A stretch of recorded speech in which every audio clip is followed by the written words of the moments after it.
Այլ խնդիրներ Հայաստանում չկան։ Բոլոր 5 ծրագրերն էլ իրագործվելու են։ Ինչ գոյություն ունի այս պահին աշխարհում։ Միայն թիմը բավարար չէ։ Ամերիկացիները մեկ գործող կայան չունեն, մինչև 400,000 գործազուրկ ունենք։ Ատոմակայանը փակվելուն այլընտրանք չունի։ Իշխող ուժը զբաղված է այլ խնդիրների լուծմամբ։ Այդքան աշխատուժ ունի Հայաստանը։ Հավատալ, որ մենք ունենալու ենք ուժեղ Հայաստան, ուժեղ հայրեն։ Պարոն Կադարյան, 5 քայլ դեպի ուժեղ Հայաստան ծրագիրը իր մեջ հիմնականում ներառում է տնտեսական հարցեր։ Ինչու այլ խնդիրներ Հայաստանում չկան, թե պարզապես հանրությանն է միայն դա հետաքրքրում։ Կարծում եմ առաջին հերթին, քանի որ պարոն Կարապետյանը ինքը տնտեսության մարդ է, այդ իսկ պատճառով մեր քաղաքական ուղենիշը սկսել ենք տնտեսությունից, եւ խնդիրներն էլ տնտեսության մեջ քիչ չեն։ Առաջին հերթին աշխատատեղերի հետ կապված եւ հատկապես մարզերում Երևանում գուցե մարդկանց մոտ այդքան էլ չի զգացվում գործազրկությունը, քանի որ Երևանը շատ հագեցած է, բայց մարզերում հավատացեք մեր այցելությունների ժամանակ էլ մենք հասկանում ենք, որ աշխատատեղերը տեղում, որպիսի մարդիկ չգնան արտագնա աշխատանքի, չգան Երևան աշխատելու, ընտանիքից կտրվեն, այլ ունենան իրենց բնակավայրերում հասանելի արժանապատիվ աշխատանք, իսկապես առօրյա կարևոր խնդիր է։ Եվ բոլոր 5 կետերն էլ ամեն մեկը յուրովի, բայց մեր բնակչությանը հուզող ամենամեծ հարցերն են, ամենամեծ խնդիրներն են, որ առօրյա կյանքում մեր քաղաքացիները բախվում են։ Տեսեք, նման ծրագրեր տեսականորեն շատ հնչեղ են, լավ են հնչում, բայց դժվար են կիրառվում գործնականում։ Դուք այս դեպքում ձեր ծրագրին ի՞նչն է նպաստելու, որ իրագործվի։ Առաջին հերթին թիմը, որ մենք ունենք, եւ հավատացեք, մեր թիմը արդեն իսկ նման ծրագրեր իրականացրել է, բացի այդ այն պատկերացումները, որ ունի պարոն Կարապետյանը Հայաստանի զարգացման հետ կապված, միանշանակ հավաստիացնում եմ ձեզ, 5 տարիների ընթացքում այս բոլոր 5 ծրագրերն էլ իրագործվելու են։ Համաձայնեք, որ միայն թիմը բավարար չէ եւ նման ծրագրեր իրագործելու համար բավականին մեծ ֆինանսական ռեսուրսներ են պահանջվում։ Որտեղից է լինելու այդ ֆինանսական ռեսուրսները, հիմնական պետական բյուջե, թե ներդրումներ, օրինակ։ Սա էլ է կարևոր հարց, նշեմ, որ բյուջեի վրա սա նվազագույն ծանրաբեռնվածություն է ունենալու եւ առաջին հերթին իհարկե ներդրումների ներգրավման վրա ենք շեշտը դնելու։ Հայաստան ունի շատ մեծ պոտենցիալ ներդրումային գրավչության առումով, սակայն այդ պոտենցիալը չի օգտագործվում։ Համեմատության համար 24 թվականին օտարերկրյա ուղղակի ներդրումները եղել են $150 միլիոն սահմաններում, իսկ հարևան Վրաստանում 1.5 միլիարդ է հասել, իսկ Ռուսաստանի պատերազմական վիճակից կախված առաջին տարիների ընթացքում Վրաստանում նույնիսկ 2 միլիարդ 22 թվականին, 23 թվականին գրեթե 2 միլիարդ օտարերկրյա ներդրումներ է եղել։ Այսինքն, երբ որ երկիրը ճիշտ ուղու վրա է գնում, հավատացեք, ներդրողները միանշանակ նկատում են դա եւ հենց առաջին ազդակը, որ երկիրը գրավիչ է օտարերկրյա ներդրողի համար, դա հենց ներդրումների ծավալն է։ Որքան էլ իշխող ուժը խոսա, որ մենք միլիարդավոր դոլարների ներդրումներ ենք բերելու, փաստացի մենք տեսնում ենք, որ իրենց կառավարման ընթացքում իրենց խոստացածի 10%-ն է կատարվել։ Ներդրումներից խոսելով չենք կարող չխոսել Վենսի այցի մասին, որտեղ Հայաստանի վրա ավելացող պարտքը պատահական թե ոչ պատահական, դրա մասին չէ խոսքը, բայց ներկայացվեց որպես ներդրում։ Բայց փաստացի Հայաստանի արտաքին պարտքը կավելանա եւս 9 միլիարդով ատոմային կայան կառուցելու համար։ Ինչպես եք դրան վերաբերում։ Սա եւս այն օրինակներից է, երբ կարող ենք ասել, որ չխորանալով բուն խնդրի մեջ, հնարավորությունների, տեխնոլոգիաները բավական չափով ուսումնասիրած չլինելով, խոսում են մոդուլային ինչ-որ գրավիչ ատոմային կայանների մասին, որը իսկապես փորձագետները նշում են, որ հեռանկարային շատ մեծ պոտենցիալ ունի, բայց փաստացի եկեք հասկանանք ինչ գոյություն ունի այս պահին աշխարհում եւ ձեզ կարող եմ ասել, որ նույնիսկ Ամերիկայում գործող մոդուլային ատոմային կայան գոյություն չունի։ Շատ ոնց որ sense բանա զավեշտալի իրավիճակ է ու ամերիկացիների համար իհարկե առաջին հերթին լավ կլինի, որ բերեն մեր պես երկրներում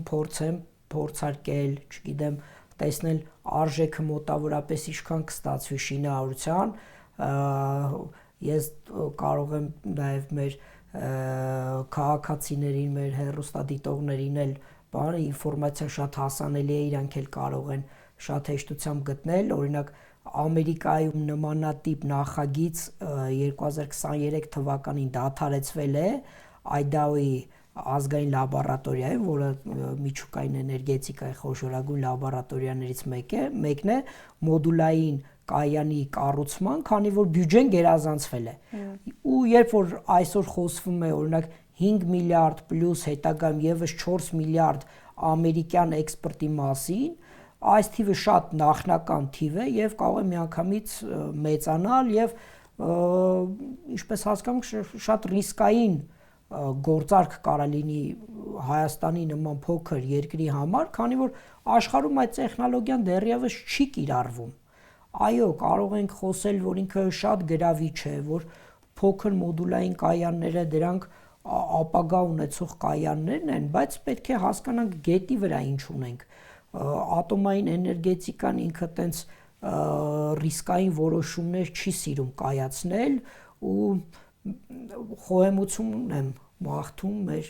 իշխանավորներին նման հայտարարություններ կատարելուց առաջ, որպեսզի ուսումնասիրեն, տեսնեն, եթե նման տեխնոլոգիա նույնիսկ Ամերիկայում ամերիկացիները մեկ գործող կայան չունեն, ոնց ենք մենք պատկերացնում, որ ստորագրենք պայմանագիր եւ անորոշության մեջ գնանք շինարարության փուլ։ Իսկ ատոմային էներգետիկան մեզ մոտ այն հարցերից է, որ նաև մեր անվտանգությանը վերաբերող խնդիր է, այսօր մեծամորի ատոմային կայանը արտադրում է մեր սպառվող էլեկտրաէներգիայի մոտ 35%-ը, 1/3-ը ատոմակայանի միջոցով է արտադրվում գեներացիան, իսկ դրա ժամկետը երկարացվել է մինչև 2036 թվական։ Չեմ կարծում, որ 36 թվականից հետո հնարավորություն կունենանք եւս 5 տարի կամ 10 տարի երկարացնելու ատոմականի գործունեության ժամկետը, քանի որ շինարարությունը եղել է 76 թվականին հանձնվել է շահագործման ատոմակայանը եւ արդեն 60 տարի ոնց որ sense լրանում է։ Սա է պատճառը, որ մենք պետք է այսօր որոշենք ինչ ուղղությամբ ենք մենք գնում ատոմային էներգետիկայի մեջ։ Մեր կայանի շինարարությունը, նոր ատոմային կայանի շինարարությունը տևելու է մինչև 10 տարի եւ մինչև 36 թվականին մենք պետք է ունենանք նոր ատոմակայան։ Այսինքն մեծամորի ատոմակայանը փակվելուն այլընտրանք չունի։ Իմ կարծիքով մինչև 36 թիվն է այսօր երկարացվում, հնարավոր է եւս 5 տարի երկարացնել մինչև 41 թվական, բայց դա էլ է շատ անորոշ վիճակ է, քանի որ այս պահին երկարացված է մինչև 2036 թվականը։ Պարոն Կադարյան, բացի այդ 9 միլիարդ պարտքի ավելացումով փաստացի ավելանում է նաև քաղաքացիների բեռը։ Դուք ձեր ծրագրով առաջարկում եք փոքր բիզնեսին ազատել հարկերից, ընդհանրապես 0% հարկ։ Դա չի ազդելու պետբյուջեի վրա ձեզ։ Տեսեք, փոքր բիզնեսի հարկային մուտքերը բյուջե կազմում են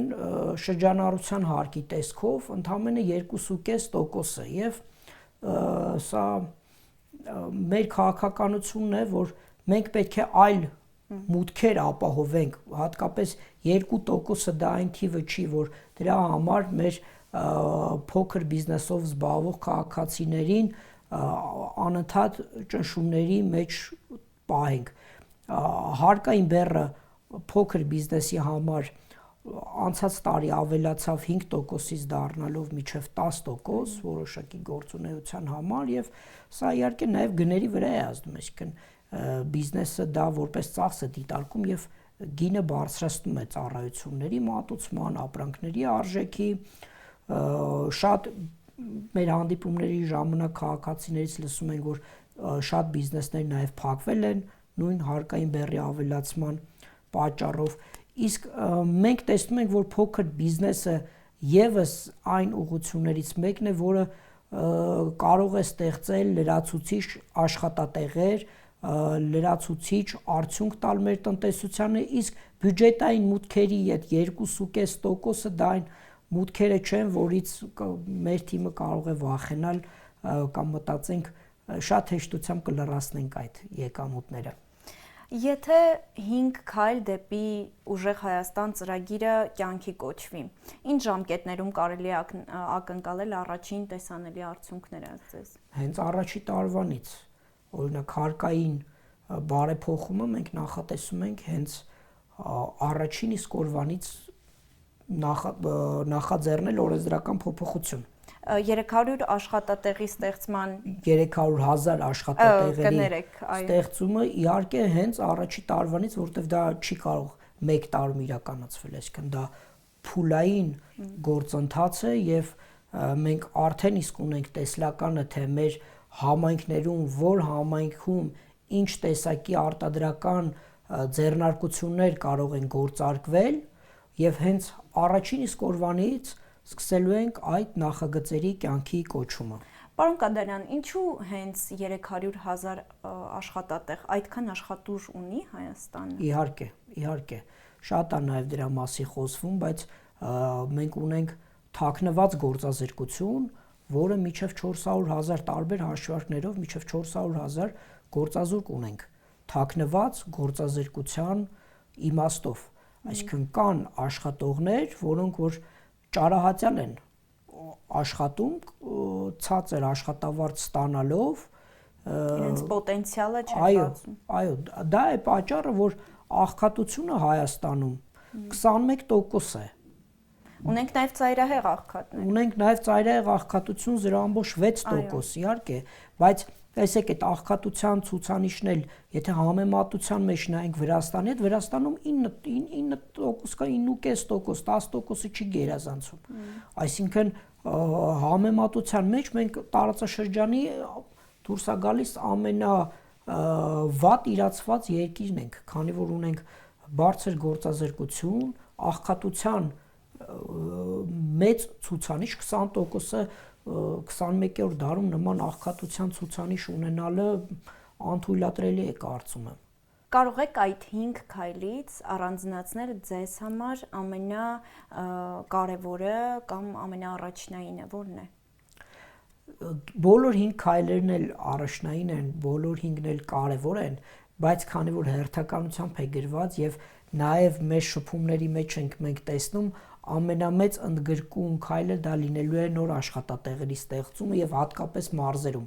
այսինքն 300,000 նոր աշխատատեղերի ստեղծումը եւ մասնավորապես մարզերում։ Նաեւ բնակարանային խնդիրն է այսօր շատ ակտուալ։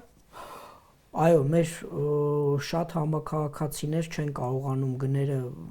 նորակառույցների այնքան են բարձրացել, որ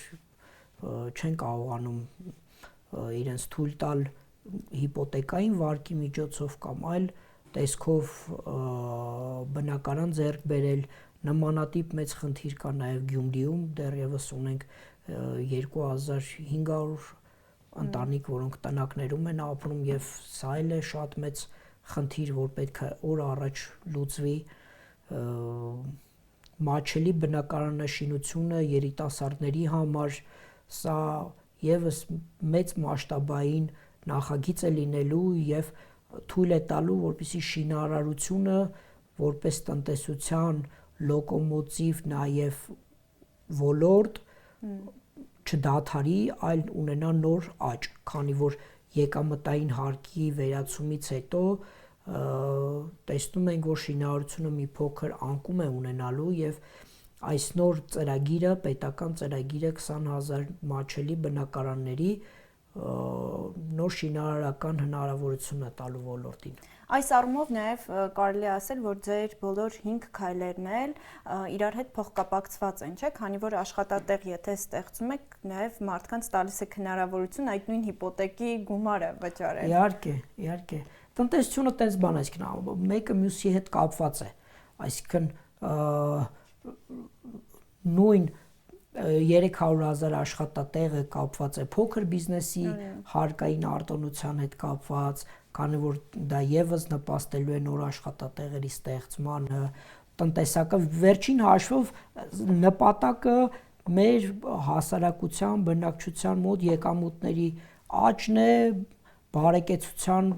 ավելացումը, բարձրացումը, այո։ Ձեր կարծիքով, պարոն Կադարյան, այս ամենը ներկայիս իշխանությունը չէր տեսնում, չէր հասկանում, ինչու ձեզ չկարողացան արդյունավետ իրագործել եւ լուծել բոլոր այս հարցերը, չէին ցանկանում, թե խանգարող հանգամանքներ կային օրինակ։ Դե հիմնական խնդիրներից մեկը, որ իշխող ուժը զբաղված է այլ խնդիրների լուծմամբ, մասնավորապես 5 տարիների ընթացքում այլ ընդդիմախոսների նկատմամբ ճնշումներ գործադրելով, եկեղեցու դեմ արշավ իրականացնելով, ավելի շատ մեդիա դաշտում աշխատելու, քան իրական ռեալ հողի վրա գործ անելով։ Դա է իմ կարծիքով պատճառը, թե ինչու չի հաջողվում։ Ցանկությունը դե բնականաբար երևի բոլորի մոտ է ցանկությունը նույնն է, այստեղ հարցը այն է, թե